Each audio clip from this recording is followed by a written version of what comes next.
Senhor presidente,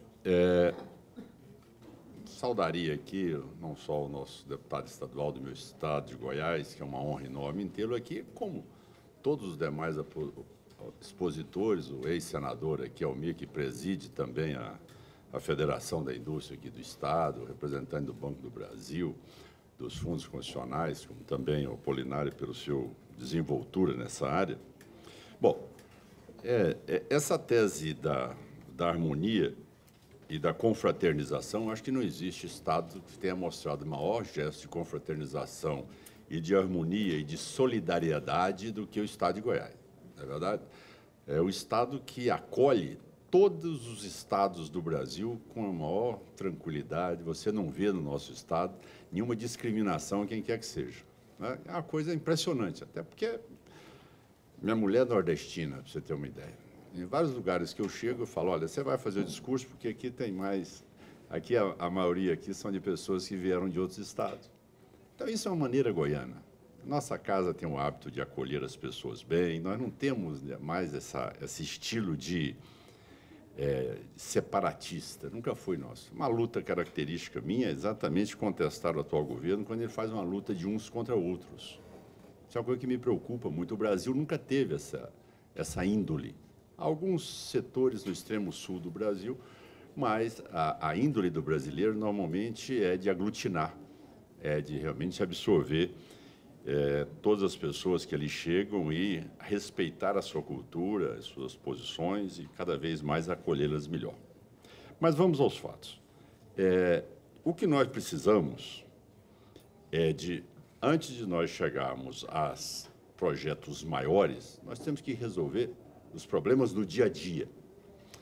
E aí eu busco, doutora Polônio, eu busco um exemplo de um cidadão, um simples cidadão, em que nós estávamos num plantão no Hospital Miguel Couto, do Rio de Janeiro, e quando me chega um cidadão acidentado, gravíssimo, com o braço esmagado.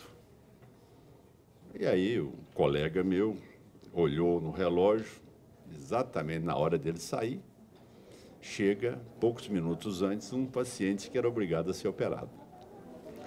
E ele disse ao paciente, mas o senhor, como é que o senhor sofreu esse acidente? Ele disse, olha, porque eu coloquei o braço fora do carro e o ônibus bateu no carro e esmagou meu braço.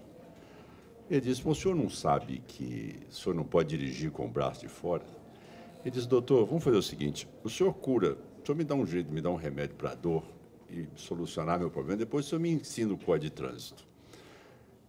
O que eu estou dizendo é que nós estamos vivendo diante de uma realidade, tá certo? Essa realidade, ela exige, tá certo, um tratamento de urgência, um tratamento de choque. Porque se eu for trazer para o debate as grandes estruturas de infraestrutura ou a grande logística que vai se implantar, eu tenho que tentar, pelo menos, ser um pouco mais imediatista naquilo que é uma realidade hoje, em que nem eu, quando morei 14 anos no Rio de Janeiro e atingi, tá certo, o Morro do Borel, a Rocinha, o Morro do Alemão, eu nunca convivi, tá certo, com uma situação com tamanha violência como nós estamos assistindo no entorno. É algo que, para nós que passamos lá, é muito fácil a gente analisar isso no contexto global. Eu pergunto, qual é o prestador de serviço ali, a empresa, a loja, que não tem uma grade na porta, tá certo? Com um pedaço lá para poder atender as pessoas? Hoje, a incidência hoje da droga, do uso da droga nas escolas, hoje, ela chega a percentuais de 80%. A utilização do crack hoje tomou conta dessa região. Nós sabemos quem é o traficante. A polícia sabe quem é o traficante. O cidadão sabe quem é a quadrilha que monta aquela estratégia de extorquir as pessoas, o que promove os assaltos nas casas. O senhor se depara com jovens de 10, 12 anos de idade ali, consumindo crack na porta da rua ao meio-dia. Então, esta é uma realidade que ela é chocante. Então, com toda a beleza, tá certo, do projeto futuro, de nós desenvolvermos, plenamente, ninguém vai obstaculizar isso. Agora, O que nós precisamos é de atender o cidadão com o braço esmagado. E é esse o cidadão que está no entorno. Então, por que a realidade do entorno não pode ser tratada como se ela fosse uma região totalmente criada pelo Estado de Goiás? Não, primeiro, porque, olha, nada foi melhor para o Centro-Oeste do que a mudança da capital. Então, como Vossa Senhoria alegou Juscelino Kubitschek, eu, lógico, ainda era criança ainda, quando tive a oportunidade de conhecer o nosso Estado de Goiás. Tanto é que ele foi um fato inédito. Ele conseguiu ser senador por Goiás, unindo a UDN com o PSD. Então, você vê que Goiás é um estado que é capaz de fazer gestos que são superiores a todos os outros, não é verdade? O único estado na vida em que o DN e o PSD se juntaram para fazer Juscelino Kubitschek candidato ao senador da República. Bom, então é dizer que não existe, por parte de Goiás, esse gesto separatista, de maneira alguma. Nós defendemos uma tese de cada vez mais aglutinarmos, com soluções para todos. Agora, eu quero contraditar o ponto em que Vossa Senhoria coloca que não foi Brasília o criador, porque as cidades foram anteriores à instalação de Brasília. Não, não é esse o fato. Não é o caso específico de Brasília.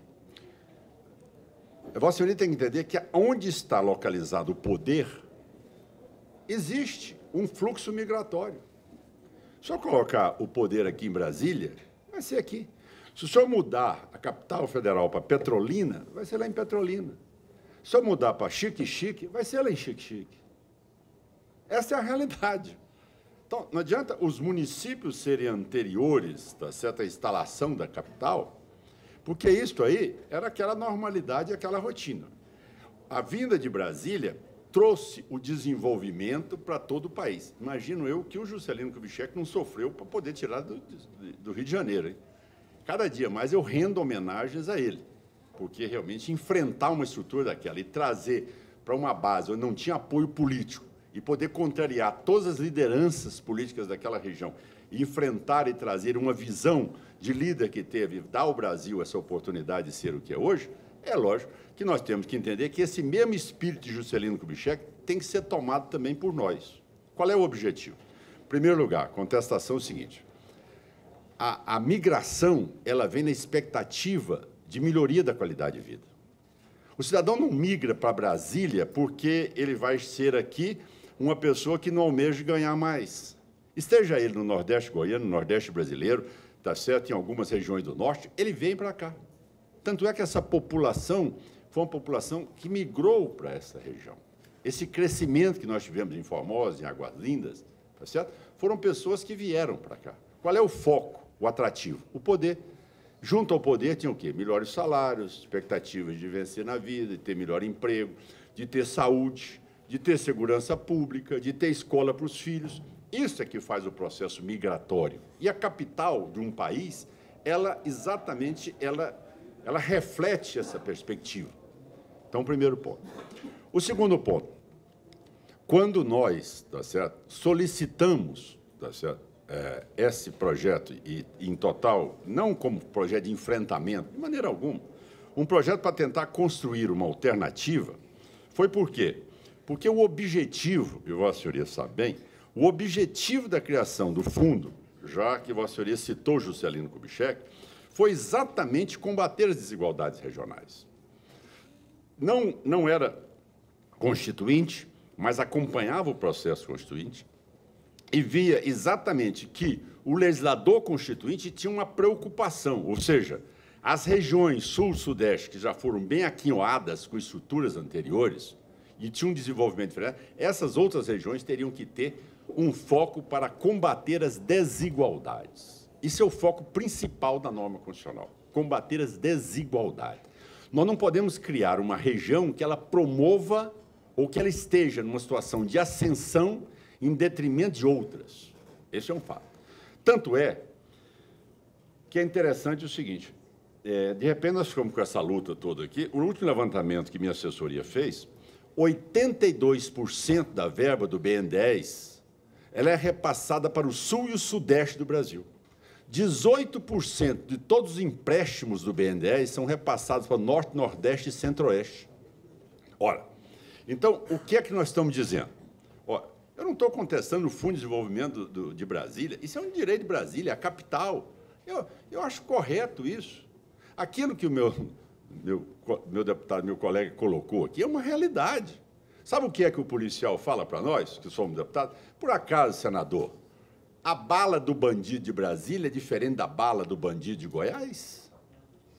A bala é diferente? Agora, as minhas condições são essas. Eu pulo aqui essa linha imaginária, são outras. Então, isso tudo causa um processo real, que é uma realidade, nós temos que enxergar e temos que tentar achar uma alternativa. Eu pergunto a Vossa Senhoria, um cidadão hoje, para fazer uma diálise, tá certo? Ele sai lá de Alvorada, de Poços, para chegar em Formosa, se tiver a vaga da diálise. E se não tiver, ele vai conseguir a vaga quando aqui em Brasília? As restrições são cada dia maiores. O senhor vai dizer, não, mas tudo bem, mas Brasília tem que cuidar primeiro dos seus munícipes. Eu não estou contestando. Mas o problema todo é que a estrutura de saúde também não consegue contemplar a demanda de todos esses municípios que são limítrofes.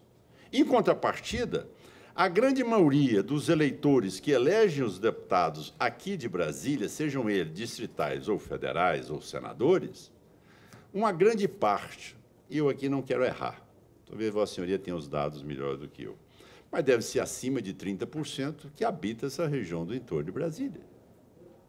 Então, é uma base político-eleitoral também do Distrito Federal. Ora, então, nós, ao levantarmos os dados, tá certo? Eu sou muito zeloso, quando a minha assessoria levantou os dados, o que acontece?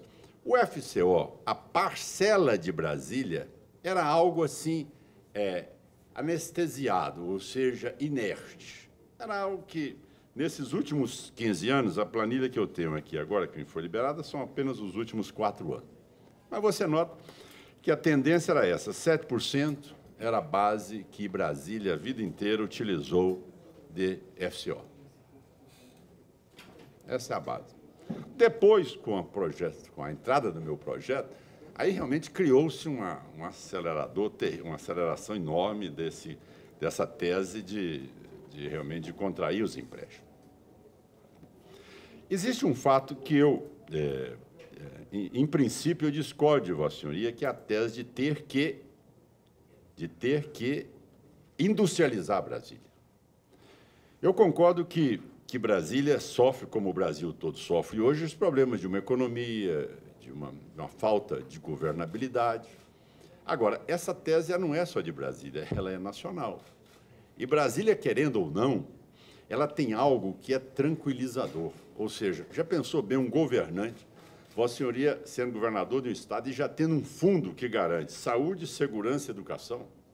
Aquilo já é um alívio. Aquilo já é uma tranquilidade enorme. Agora, são as milhares de prefeituras que estão fechando as portas. O cidadão hoje só vai trabalhar na prefeitura 6 horas, porque não tem saída mais. Mas vamos voltar ao debate. O fato específico é que, quando eu analisei isso aqui, eu não analisei com o viés de poder amanhã criar uma situação, tá certo, que fosse fazer qualquer discriminação com Brasília. Não. Por quê? Querendo ou não, essa parte de segurança, saúde e educação, querendo ou não, vai passar a conviver com Brasília. Ora, se eu tenho uma designação específica para, e aí Vossa Excelência coloca, eu vou fazer essa análise. Mas, quando fiz o projeto, eu tive a preocupação de detalhar o nome dos municípios. Então, eu entendo que a RID inclui Brasília. Agora, quando, na origem do projeto em que elaborei, eu citava exatamente o nome dos municípios, aonde nós faríamos este investimento.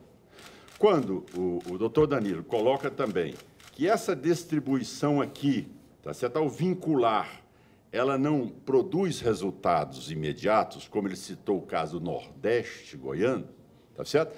Eu respeito em forma de estatística, mas nós temos que entender que Brasília hoje é um polo consumidor. Então, você não pode comparar um polo consumidor do oeste da Bahia, tá certo? E do Nordeste goiano com Brasília. Quando você desenvolve a região de Brasília, você tem a quem vender. Você tem a quem passar esse produto. Ou seja, com muito mais facilidade do que quando nós queremos desenvolver uma região que não tem consumidores. Nós temos várias cidades que são... Nós temos uma cidade também, a capital do meu estado, que também é uma cidade como Pirenópolis, tá certo? Turística, tá certo? Cidade que tem um reconhecimento da Unesco como patrimônio da humanidade. E, no entanto, você tem Pirenópolis com muito mais renda do que a minha querida capital de Goiás, por uma questão que é geográfica. Brasília está mais perto de Pirenópolis do que da cidade de Goiás. Se eu tivesse Brasília ao lado de Goiás, seria Goiás que estaria hoje, nesse momento, pujante do turismo. Ora, então, a importância de Brasília para esses municípios é que, se nós dermos aos municípios uma condição de poder desenvolver, tá certo? Ao invés de São Paulo ter criado um ABC paulista só para trabalhar dentro de São Paulo, ele industrializou o ABC paulista. Agora, nós estamos também industrializando Goiás. A diferença é que não pode comparar uma capital com a região metropolitana com o fato de Brasília. Isso parte de uma premissa errada. Porque Brasília, ela é uma capital do país. Nós não temos nenhum outro estado que convive com a realidade de Goiás. Eu tenho o meu senador do Amapá, tá certo? Então, a região metropolitana é de Macapá, mas é do estado dele. Eu tenho a região metropolitana de Goiânia, mas é do nosso estado. Cabe a nós resolver. Agora, nós temos um fato que é único no país, único. A capital federal, quando estava no Rio de Janeiro, o problema era no Rio de Janeiro. Quando esteve em Salvador, o problema era em Salvador. Agora, como está em Brasília, é um problema do estado de Goiás. Não tem outro. Nós não podemos reconhecer que isso seja um assunto, tá certo? Que é igual a outras regiões metropolitanas do país. Não tem nada a ver. Nós temos, por exemplo, uma realidade hoje. Como é que nós fazemos o transporte? Nós temos a legislação municipal, a legislação estadual e a legislação do Distrito Federal. E o cidadão não tem ônibus para chegar no ponto e não tem condições de chegar em Brasília. Essa é a realidade. Olha, eu disse, tem um projeto de lei meu, é o seguinte, acabamos, vamos fazer uma coisa, vamos transferir para a União a responsabilidade do transporte do cidadão do entorno. Eu não posso viver sob 3 legislações, porque aí o que acontece?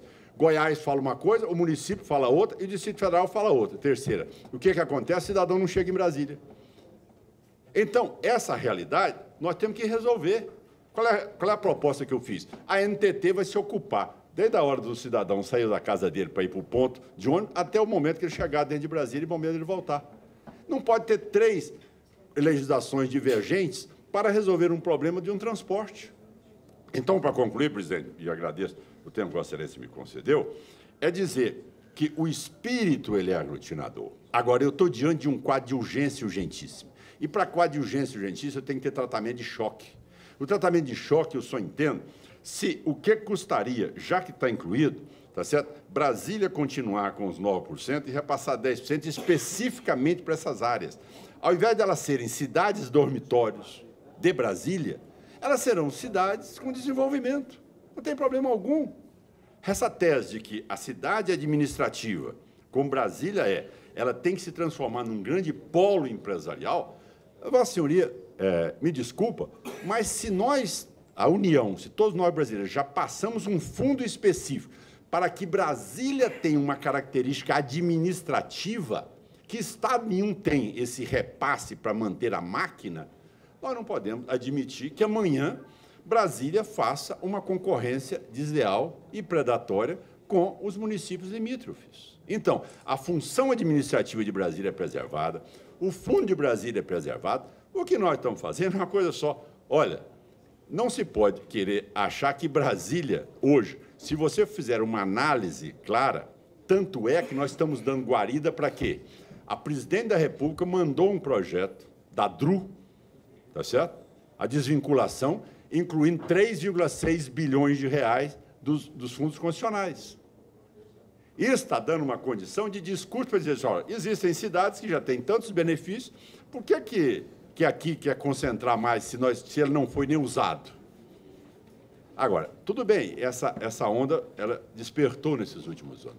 Mas eu acho que, ao invés de despertar só essa onda, deveria ter um gesto, aí sim, do governo de Goiás com o governo de Brasília, para que nós achássemos uma ação imediata. Porque toda a ação que está sendo julgada hoje para o futuro, nós estamos construindo em Goiás, talvez, o maior polo de falta de solidariedade ao ser humano, falta de opção para o cidadão, a não ser a droga.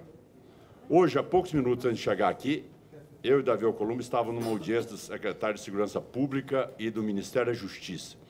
Hoje o Brasil tem 660 mil pessoas retidas, tá certo?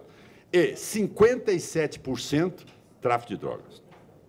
Furto está com 20%. Então, veja bem o que o tráfico de droga hoje, e a maior base do tráfico de droga é exatamente o entorno do Brasil, no nosso Estado. Nós não somos mais passagem, nós somos consumidores. Então, diante dessa discussão, diante desse sentimento, tá certo? É que nós queríamos, olha, vamos fazer uma doação, não para o Estado de Goiás, para as cidades que compõem a rede, e no meu projeto eu citei o nome da cidade. Mas, como a senhoria colocou, eu vou pedir que seja feito novamente um levantamento, se cometeram essa inclusão aí, tá certo? Realmente seria uma falha do ponto de vista da normativa do projeto. No mais, senhor presidente, pedir o apoio dos demais colegas. Nós estamos aqui ainda numa audiência pública, mas no momento que a matéria for para debate, eu gostaria de poder contar com o apoio de todos, porque acho que esse é um assunto que ele é nacional. Não é um problema de Goiás, não é a capital de Goiás. Nós não estamos pedindo aqui um apoio para cuidar de Goiânia com o entorno de Goiânia. Nós estamos pedindo uma solução para cuidar de um entorno da capital federal. E o único estado no país que tem esse problema chama-se Estado de Goiás. Agora, de braços abertos nós estamos, não podemos também projetarmos a solução para daqui 20 anos, senão o meu paciente vai perder o braço. Muito obrigado, eu completo a minha exposição.